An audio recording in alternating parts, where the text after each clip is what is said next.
Bayangkan kamu sedang berjalan di jalan dan menemukan uang 100.000. Rasanya senang, kan? Tapi bandingkan itu dengan perasaan ketika kamu kehilangan uang 100.000 dari dompetmu. Mana yang lebih terasa kuat? Kebanyakan orang akan bilang kehilangan uang jauh lebih menyakitkan daripada menemukan jumlah yang sama.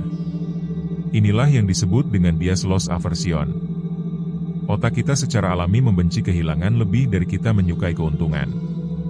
Secara logis, keuntungan dan kerugian 100.000 harusnya seimbang, tapi nyatanya tidak. Ketika uang ikut campur, logika seringkali disingkirkan oleh rasa takut kehilangan. Ini menjelaskan mengapa banyak orang bertahan di investasi yang merugi hanya karena tidak mau merasa gagal. Atau kenapa diskon, hemat 100.000, terasa lebih menarik dibanding dapatkan bonus 100.000. Padahal nilainya sama. Otak kita sudah dirancang untuk menghindari rasa rugi. Bahkan keputusan besar seperti pindah kerja, membuka usaha, atau membeli rumah seringkali tertahan bukan karena logika, tapi karena ketakutan kehilangan sesuatu yang sudah kita miliki. Kita jadi menghindari risiko bukan karena tidak masuk akal, tapi karena emosi kita menganggap rugi itu lebih buruk daripada potensi untung. Bias ini merusak penilaian kita. Kita jadi terlalu konservatif, terlalu takut ambil peluang, dan kadang malah membiarkan hal buruk terus terjadi hanya karena takut kehilangan sesuatu yang sudah nggak memberi nilai. Kita sering tidak sadar bahwa keputusan yang kita anggap bijak sebenarnya hanyalah reaksi dari rasa takut yang tersembunyi.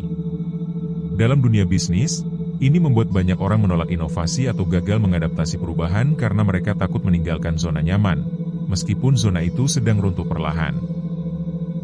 Dalam kehidupan pribadi, kita bisa bertahan dalam hubungan yang tidak sehat atau pekerjaan yang menyiksa hanya karena merasa terlalu rugi untuk melepaskannya. Padahal, rugi yang ditahan bukan berarti untung yang akan datang. Untuk bisa berpikir lebih jernih, kita harus mulai menyadari betapa kuatnya pengaruh emosi dalam proses pengambilan keputusan, terutama ketika uang terlibat. Latihan kecil seperti mencatat keputusan finansial dan mengevaluasi alasan di baliknya bisa membantu kita melihat pola ini.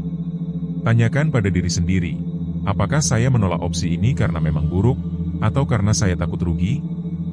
Apakah ketakutan ini masuk akal, atau hanya bayangan dari kemungkinan terburuk yang belum tentu terjadi? Logika bisa jadi alat yang kuat, tapi saat uang terlibat, kita perlu menggandeng kesadaran diri. Sadari kapan kamu terlalu takut rugi, dan pelajari untuk membedakan mana ketakutan yang realistis, dan mana yang hanya bayangan. Karena terkadang, yang kita pertahankan mati-matian justru adalah hal yang sudah tidak lagi layak dipertahankan. Dan seringkali, keberanian untuk rugi sedikit justru membuka pintu untuk keuntungan yang jauh lebih besar.